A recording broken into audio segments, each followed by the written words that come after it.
जय श्री राम। हर हर महादेव। मैं अधिवक्ता बागेश श्रीवास्तव वाराणसी से पुनः आप लोग के समक्ष उपस्थित हूँ एक नया वीडियो लेकर नए ऊर्जा के साथ।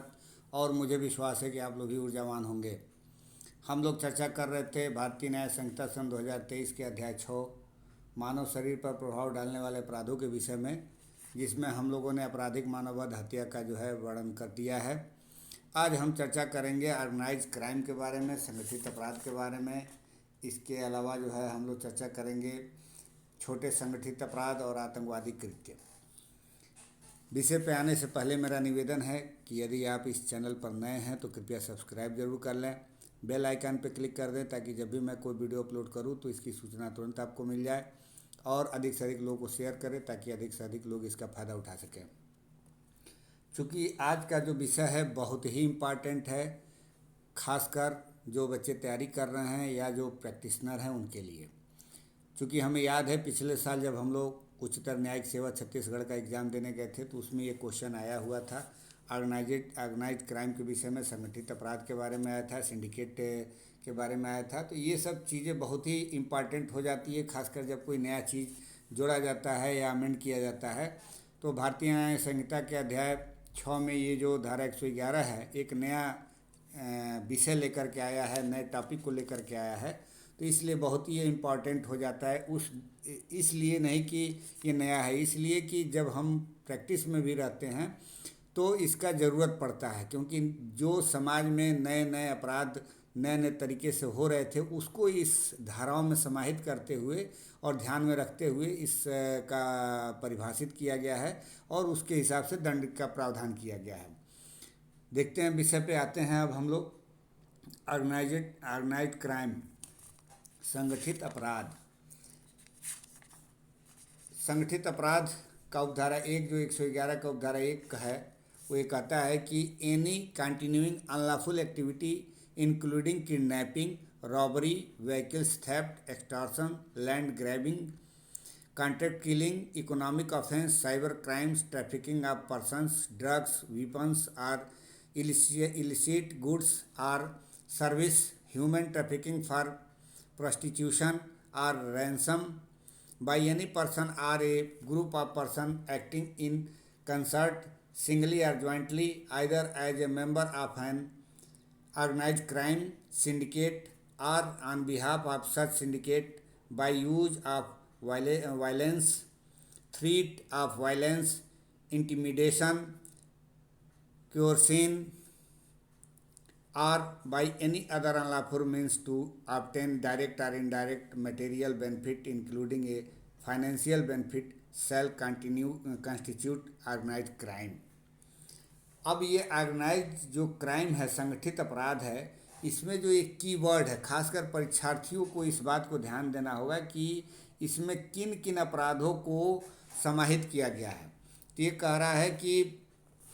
किसी संगठित अपराध सिंडिकेट के सदस्य के रूप में या ऐसे सिंडिकेट की ओर से अकेले या संयुक्त रूप से सामान्य मति से यानी आशय से कार्य करते हुए किसी व्यक्ति द्वारा या व्यक्तियों के समूह द्वारा कोई सतत विधि विरुद्ध क्रियाकलाप किया जाता है, जिसमें व्यापहरण, डकैती, यान चोरी, उद्यापन, भूमि हथियाना, संविदा पर हत्या करना, आर्थिक अपराध, साइबर अपराध, व्यक्तियों, औषधियों, हथियारों या अवैध माल या सेवाओं का दुर्व्यापार, वेश्यावृत्ति या फिरौती के लिए मानव दुर्व्यापार शामिल है। प्रत्यक्ष या अप्रत्यक्ष रूप से तात्विक फायदा, जिसके अंतर्गत वित्तीय फायदा भी है, प्राप्त करने के लिए हिंसा का प्रयोग, हिंसा की धमकी, अवित्रास, प्रपीड़न या अन्य विधि विरुद्ध साधनों द्वारा कारित करता है, वह संगठित अपराध का गठन करता है। अब इतनी बातों को कहा गया है कि ये किस तरीके से कोई व्यक्ति संगठित अपराध की परिभाषा में आता क्या है। तो इन बिंदुओं पे यदि कोई टॉपिक पे काम कोई करता है संगठित रूप में तो उसको कहा जाएगा संगठित अपराध कारित करता है। अब इसमें एक्सप्लेनेशन भी दिया गया है कि for the purpose of the sub section organised crime syndicate का मतलब क्या होता है। तो ये कह रहा है कि means A group of 2 or more person who acting either singly और ज्वाइंटली एज ए सिंडिकेट और gang indulge in any continuing unlawful activity. यानी कि संगठित अपराध सिंडिकेट से 2 या दो से अधिक व्यक्तियों का कोई समूह प्रेरित है जो एक सिंडिकेट या टोली के रूप में या तो अकेले या सामूहिक रूप से कार्य करते हुए किसी सतत विधि विरुद्ध क्रियाकलाप में लिप्त हैं। अब कंटिन्यूइंग अनलॉफुल एक्टिविटीज़ के बारे में बताता है और इसी धारा के पर्पज से उसका क्या मतलब होगा। Means an activity prohibited by law which is a cognizable offence punishable with imprisonment of 3 years or more, undertaken by any person either singly or jointly as a member of an organized crime syndicate or on behalf of such syndicate in respect of which more than one charge sheet have been filed before a completed court within a preceding period of 10 years and that court has taken cognizance of such offence and indulged economic offence include in economic offences. अब देखिए सतत विधि विरुद्ध क्रियाकलाप के अंतर्गत क्या क्या आता है। तो ये कह रहा है कि सतत विधि विरुद्ध क्रियाकलाप से विधि द्वारा प्रतिषिद्ध ऐसा क्रियाकलाप अभिप्रेत है जो 3 या अधिक वर्ष से के कारावास से दंडनीय संज्ञेय अपराध है, जो किसी व्यक्ति द्वारा या तो अकेले या संयुक्त रूप से किसी संगठित अपराध सिंडिकेट के सदस्य के रूप में या ऐसी सिंडिकेट की ओर से जिसके संबंध में एक से अधिक आरोप पत्र 10 वर्ष की पूर्ववर्ती अवधि के भीतर सक्षम न्यायालय में समक्ष दाखिल किए गए हैं द्वारा किया गया है और उस न्यायालय ने ऐसे अपराध का संज्ञान कर लिया है और इसमें आर्थिक अपराध भी शामिल है। अब पहले देखेंगे जो किसी 2-3 अपराधों में कोई व्यक्ति का नाम आ जाता था तो उसके खिलाफ गैंगस्टर एक्ट लग जाता था। अब देखिए अब यह भी धारा आने वाले समय में लग जाएगा यदि किसी ऐसे मामले में जहाँ कोई संगठित रूप से कहीं 2-4 केसों में नाम आ रहा है 10 वर्षों में तो उसके ऊपर यह धारा भी लग जाएगा। अब इसके बाद से आर्थिक अपराध के बारे में ये कह रहा है कि इकोनॉमिक ऑफेंस का मतलब क्या होगा। तो ये कह रहा है includes criminal breach of trust, forgery, counterfeiting of currency notes, bank notes and government stamps, hawala transaction, mass marketing fraud और running any scheme to frauded several persons are doing any act in any manner with a view to defraud any bank or financial institution or any other institution or organization for obtaining monetary benefits in any form। यानी कि आर्थिक अपराध में आपराधिक न्यायसभंग, कूट रचना, currency note, bank note और सरकारी स्टाम्पों का कूटकरण, हवाला संव्यवहार, बड़े पैमाने पर विपणन, कपट या किसी प्ररूप में धनीय फायदा प्राप्त करने के लिए विभिन्न व्यक्तियों के साथ कपट करने के लिए कोई स्कीम चलाना या किसी बैंक या वित्तीय संस्था या किसी अन्य संस्था या संगठन को कपट करने की दृष्टि से किसी रीति में कोई कृत्य शामिल करना है। तो ये फाइनेंशियल इकोनॉमिक ऑफेंस के श्रेणी में आ जाएगा। अब ये जो कुछ भी आ रहा है शब्द जो है ना, ये फोर्जरी, ब्रीच ऑफ ट्रस्ट, ये कहीं ना कहीं आपको भ्रमित करेगा, लेकिन आपको दिमाग में क्या रखना है, संगठित अपराध। ये एक व्यक्ति के बात नहीं कर रहा है, ये कई लोगों के द्वारा मिल करके अगर जो कोई इस तरह का कार्य किया जा रहा है तब वो सिंडिकेट की श्रेणी में आएंगे, इकोनॉमिक ऑफेंस की श्रेणी में आएंगे और ये जो है ऑर्गेनाइज्ड क्राइम की श्रेणी में आएंगे। अब ऑर्गेनाइज क्राइम को ही दिमाग में रख करके जो उपधारा 1 में परिभाषा दी गई है उसी को एक्सप्लेन कर रहा है ये कि इसमें जो बातें कही गई हैं 2-3 बातों को, ऑर्गेनाइज क्राइम सिंडिकेट की बात जो कही गई है, कंटिन्यूइंग अनलॉफुल एक्टिविटीज़ की जो बात कही गई है और इकोनॉमिक ऑफेंस की जो बात कही गई है उसी को विस्तार पूर्वक बताया है कि इकोनॉमिक ऑफेंस क्या है और कंटिन्यूइंग अनलॉफुल एक्टिविटी क्या है और ऑर्गेनाइज क्राइम क्या है, ऑर्गेनाइज क्राइम सिंडिकेट क्या है। और इन सब चीज़ों को जो करता है वो उपधारा 2 में अब इसके बारे में दंड दिया गया है अलग अलग तरीके से। कह रहा है कि whoever commits organise crime shall, पहला क्या है, if such offence has resulted in the death of any person be punished with death और imprisonment for life and shall also be liable to fine which shall not be less than 10 lakh rupees. अब जो धारा 2 इसका है वो ये कह रहा है कि जो कोई संगठित अपराध कारित करेगा यदि ऐसा अपराध के परिणाम स्वरूप किसी व्यक्ति की मृत्यु हो जाती है तो वह मृत्यु या आजीवन कारावास से दंडित होगा और ऐसे जुर्माने का भी दायी होगा जो 10 लाख रुपए से कम का नहीं होगा। अब बी में क्या कह रहा है कि if any other case be punished with imprisonment for a term which shall not be less than 5 years but which may extend to imprisonment for life and shall also be liable to fine which shall not be less than 5 lakh rupees. और किसी अन्य मामले में जो उपधारा 1 के तहत नहीं आता है, सब क्लास 1 के तहत, उपधारा 2 के सब क्लास 1 के तहत, तब उसमें क्या होगा, ऐसी अवधि के कारावास से दंडनीय होगा जो 5 वर्ष से कम का नहीं होगा किंतु आजीवन कारावास तक हो सकेगा और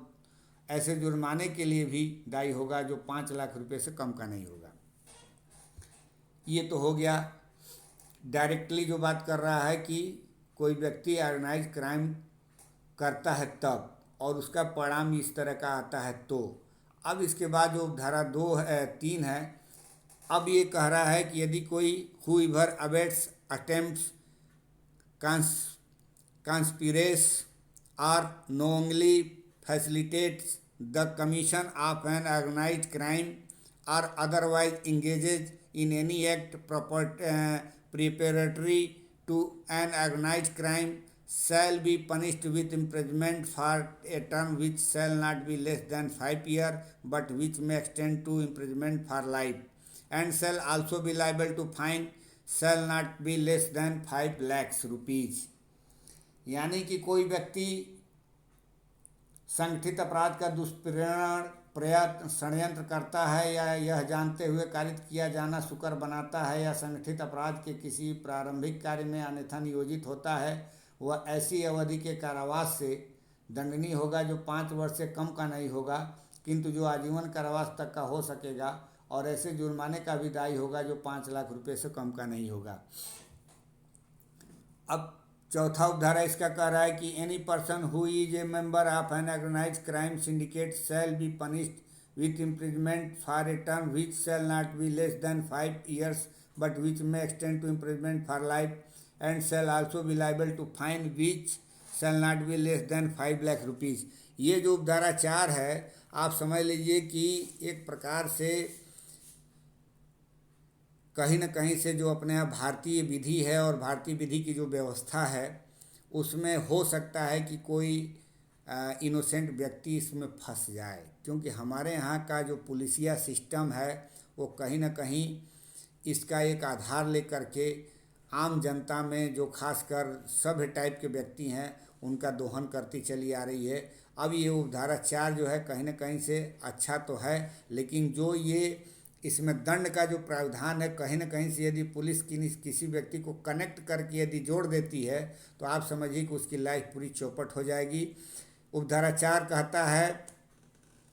कि कोई व्यक्ति जो संगठित अपराध सिंडिकेट का सदस्य है वह ऐसी अवधि के कारावास से दंडनीय होगा जो 5 वर्ष से कम का नहीं होगा किंतु आजीवन कारावास तक हो सकेगा और ऐसे जुर्माने के लिए भी दायी होगा जो 5 लाख रुपए से कम का नहीं होगा। आप समझिए विधायिका का जो मंशा है वो कहीं न कहीं समाज को प्रोटेक्ट करने का है,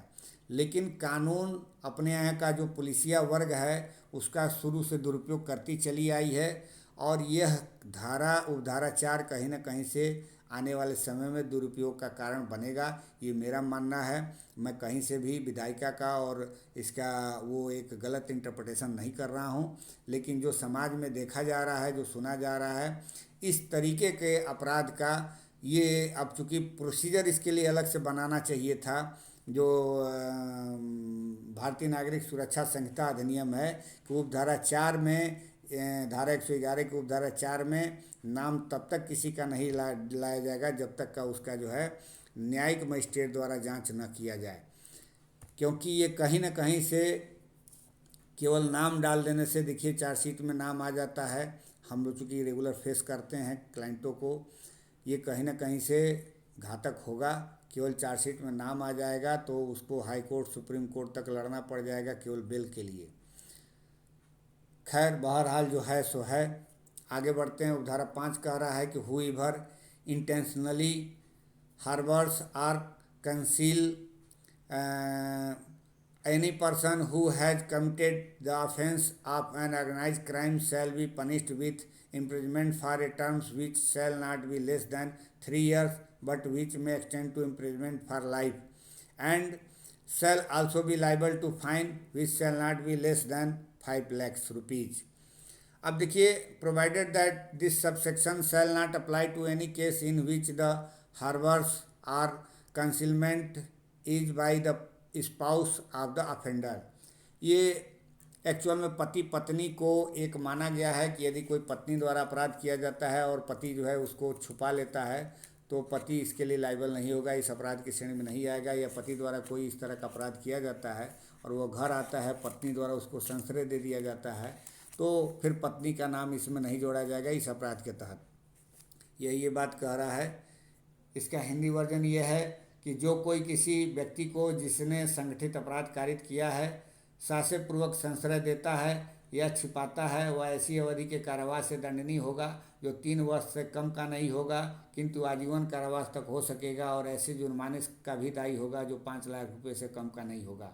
परंतु यह उपधारा उस दशा में लागू नहीं होगी जिसमें संश्रय या छिपाना अपराधी के पति या पत्नी द्वारा किया जाता है। तो ये क्लियर है। अब इसके बाद आते हैं उपधारा 6। उपधारा 6 कह रहा है कि who ever possesses any property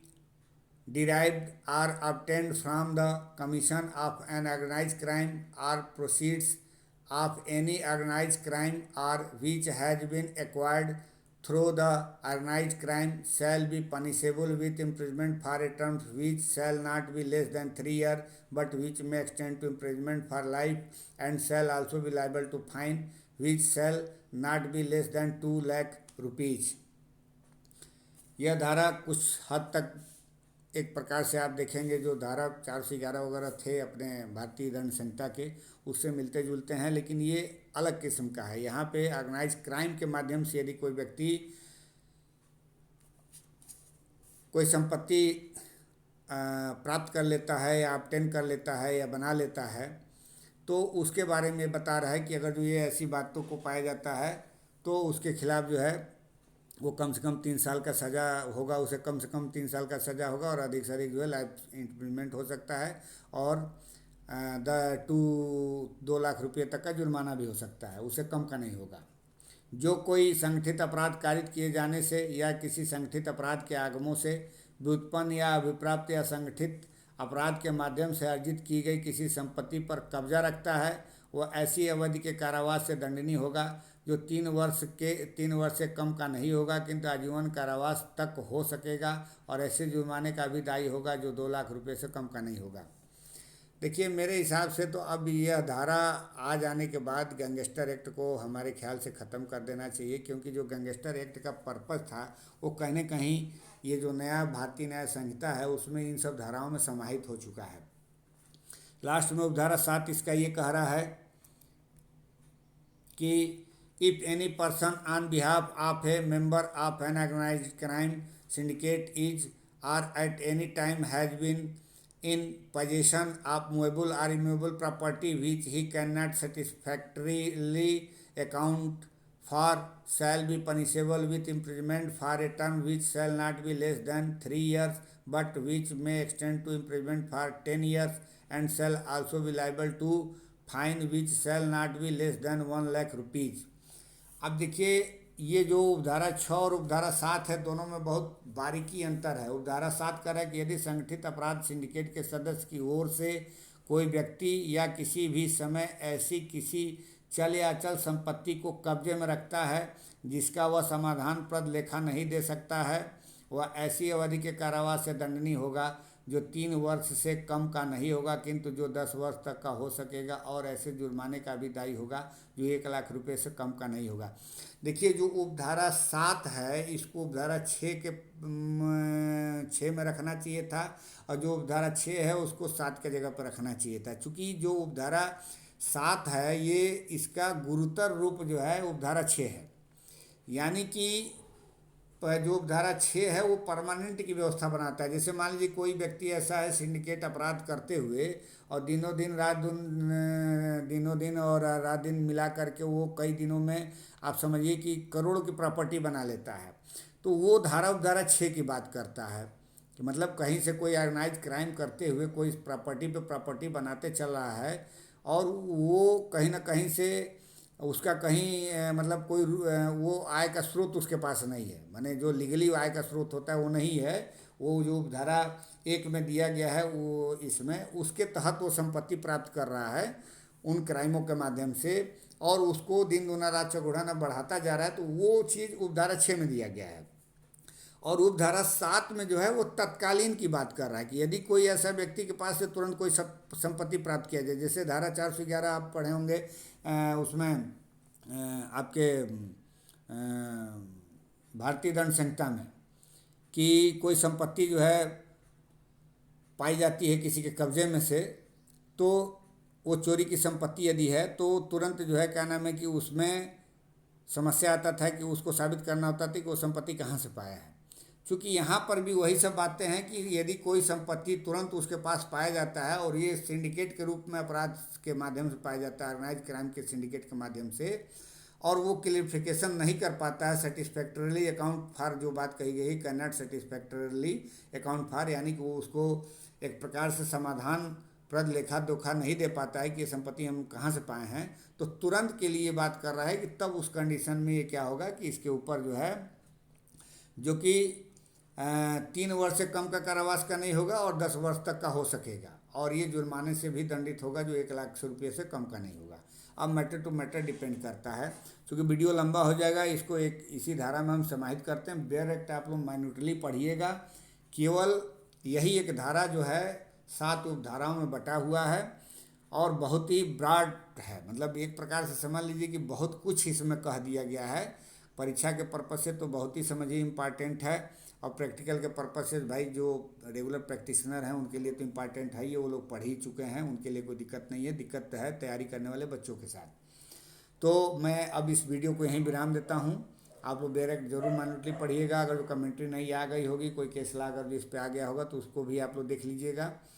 और जाने से पहले मेरा निवेदन है कि यदि आप इस चैनल पर नए हैं तो कृपया ज़रूर सब्सक्राइब कर लें, बेल आइकन पे ज़रूर क्लिक कर दें ताकि ऐसे ही वीडियो मैं अपलोड करूं